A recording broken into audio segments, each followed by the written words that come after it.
Hi everyone, today I'm doing a Twin Peaks rewatch and recap, and I'm on to season 2 of my rewatch, and I'm up to episode 12, The Orchids Curse. It is also number 5 in this season, so it's episode 2.5. It was directed by Graham Clifford and written by Barry Pullman. Okay, so Cooper finds the note by Audrey as he's doing his yoga to help recover from his gunshot wounds, and well, he says the giant was right. I did forget something. So Hawk has been trying to find out about Bob and investigating Leland's claims that Bob lived in this particular house when Leland was a boy, and when he comes back to the sheriff's station, he says that the women who he spoke to in the house have no memory of Bob. I really like Lucy's loyalty to her job and to the sheriff. It's admirable. She wants to stay at work even though she has important things to do regarding her family. Mr. Pinkle, I want my cousin Leo to have the fullest possible experience of life. Listening to this guy, Mr. Pinkle, talk about Leo's potential as a human being now, it's pretty dramatic to say that he can even go outside. I mean, Shelley looks a little bit tired now, a little bit weary of this lifestyle that she's landed herself in. You've got to feel sorry for her. I think she seems to just want pure like a romance with Bobby, and to forget all the daily grind, and to forget Leo. Okay, so we have Leland's courtroom hearing. I mean, why? Surely there's a courtroom in the town of Twin Peaks. I'm not quite sure why they're having it in the bar, but it gives you the sense that Twin Peaks is a real hick town. Judging from Sarah's face, where she looks at Leland in this courtroom scene, I'd say that she forgives him for killing Jacques and wants to stand by him. I'm just laughing at Andy's courtroom sketch.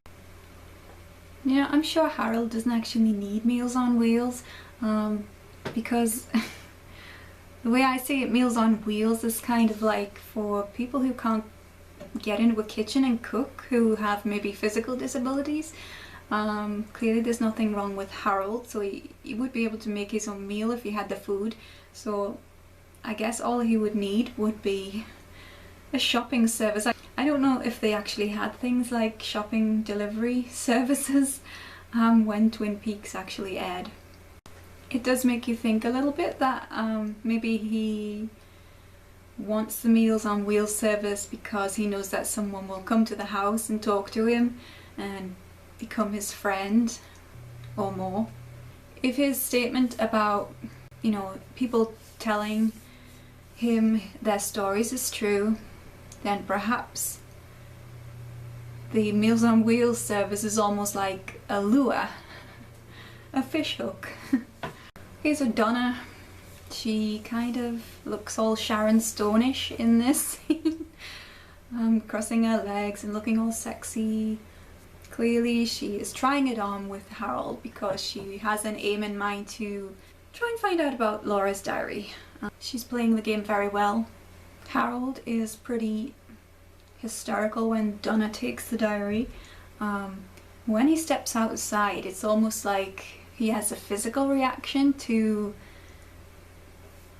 this. He looks up at the sun almost, looks up at the light, and he becomes physically weak. His psychological traumas are affecting him physically. Okay, so we have Leo Johnson's trial just after Leland's, and well, it's a pre-hearing sort of thing, and there is some debate about whether Leo is fit to stand trial because of his brain injuries, and the judge seeks Cooper's advice on this, and Cooper says that he doesn't think that Leo is responsible for Laura's murder, and that he is confident that the real killer will be apprehended eventually, which is quite a bold statement to make, but it tells you a lot about Cooper's self-belief, and maybe he's working off a little bit of intuition as well. And I have no idea what they are drinking in this scene, but it looks disgusting. It's like Coke with blue foam. What is that? Looks like a cartoon drink.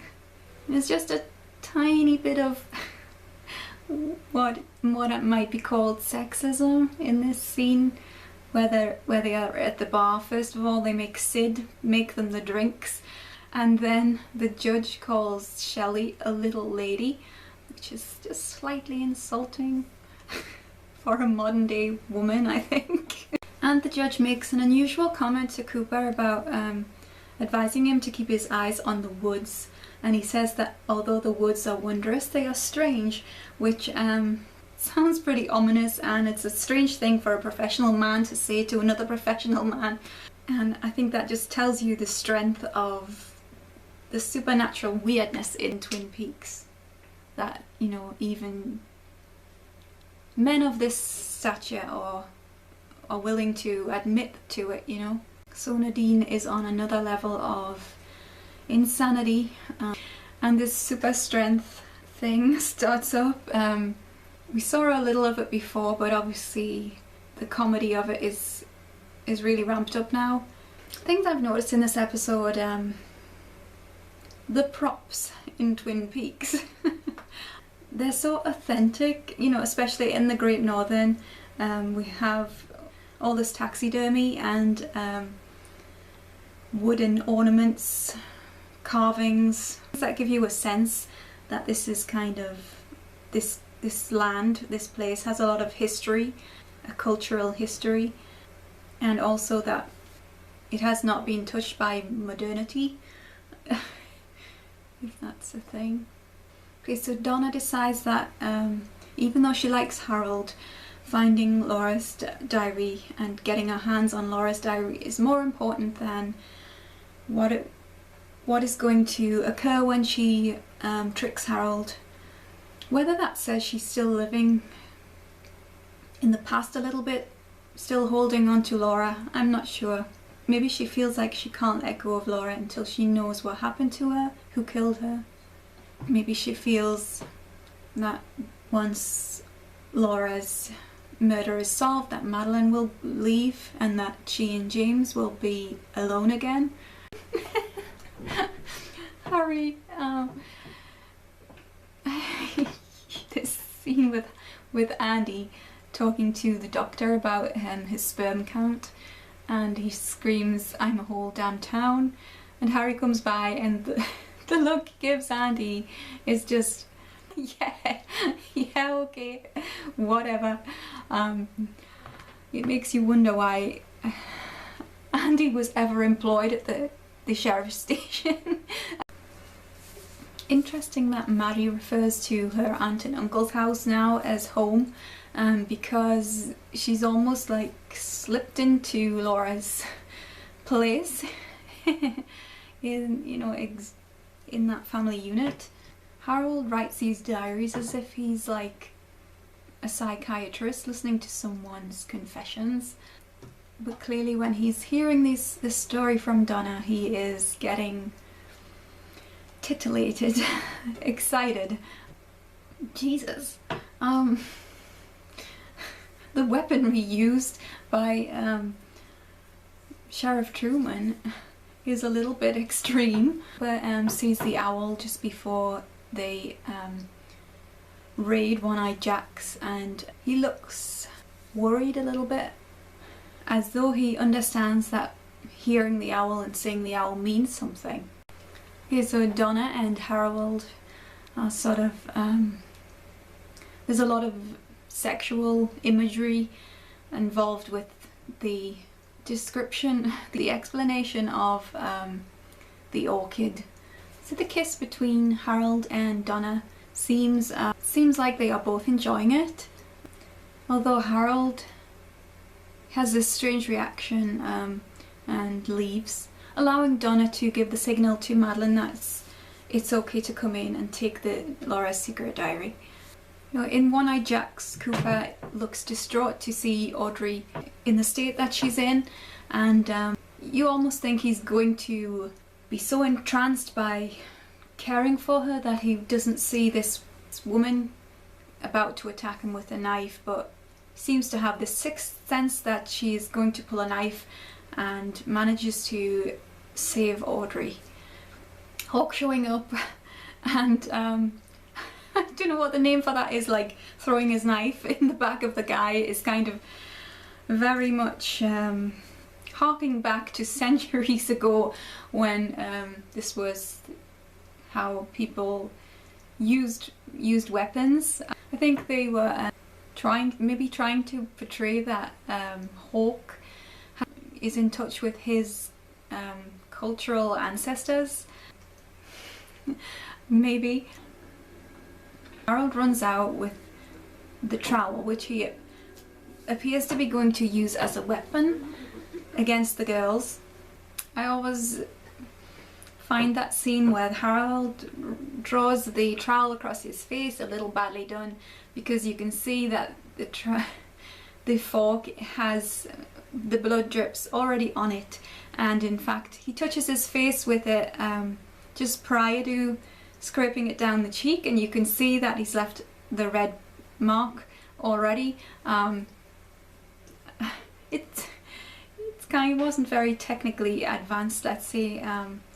Perhaps nowadays it might have been filmed a little better, produced a little better, but it does look a bit silly, and reduces just a little it deducts a little bit from the emotions of the scene. Obviously Harold's estate is very distressing to see him like that, and to know that he feels betrayed, so badly betrayed by Donna, and that also he's very obsessed with Laura still, talking about the meaning of secrets and what Laura really wanted to know. And he says that the ultimate secret is knowing who killed you, which is sort of, you know, does he mean, he could mean that in a physical sense, as in Laura's death. He could mean that in an emotional sense, as himself, or it could be foreshadowing as to what is going to happen to Harold. So that is the end of the episode. Quite a dramatic episode, lots of action, as well as, you know, alongside the action and emotional drama. So we got things like the comedy moments with Andy and Lucy and Nadine, giving us these lighter moments in between the very hardcore dramatic moments. It's a style I really like, because I find that some of the comedy moments, not all of them, extremely funny, and yet when we move into the drama, some of it is so extremely, it's almost like melodramatic drama. There's such a huge dichotomy between the two, but it works. I liked seeing in this episode Harold, you know, he kind of seemed like he was just a very shy, troubled man who had very obvious problems, but in this episode the consequences of his illness were revealed, I think. And the fact is, he is a man who has been teetering on the edge of a cliff for a long time, I think, and Donna has just pushed him off the edge.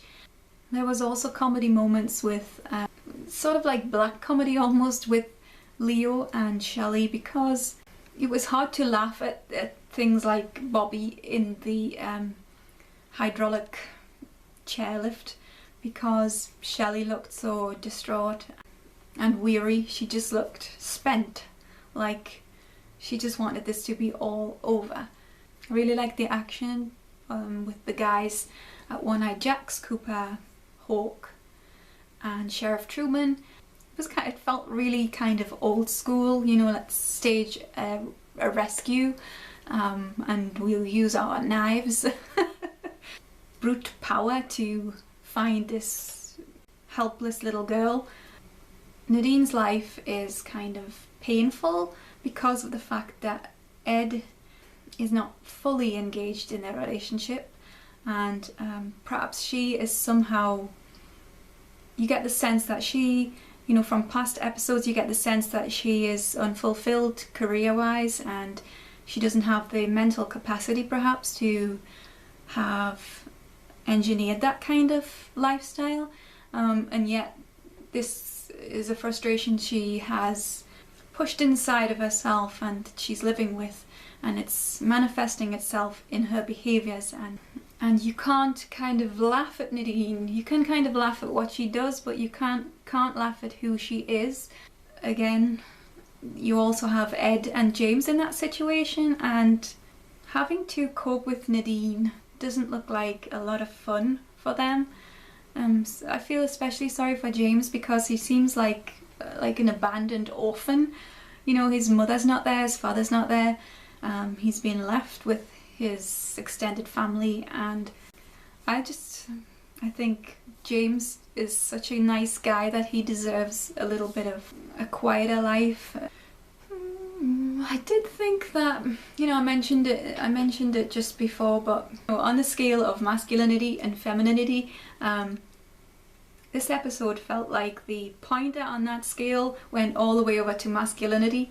It felt a little bit as though we were looking at very old signifiers, if that's true, of what it means to be a woman and what it means to be a man. I felt like the categorization of this, the sexes, was a little bit old-fashioned. Perhaps this wasn't because of the writing and the writers, but it's trying to say that Twin Peaks is a little bit behind in terms of modern attitudes to men and women, how men and women exist in the world and how they are generally thought of, you know. So that's all for this week. You can leave a comment below if you want to tell me what you thought of this episode, and you can also subscribe to my channel to continue to get updates on my rewatches and news videos. And next time I'll be watching episode 13 in the rewatch. So until next time, goodbye.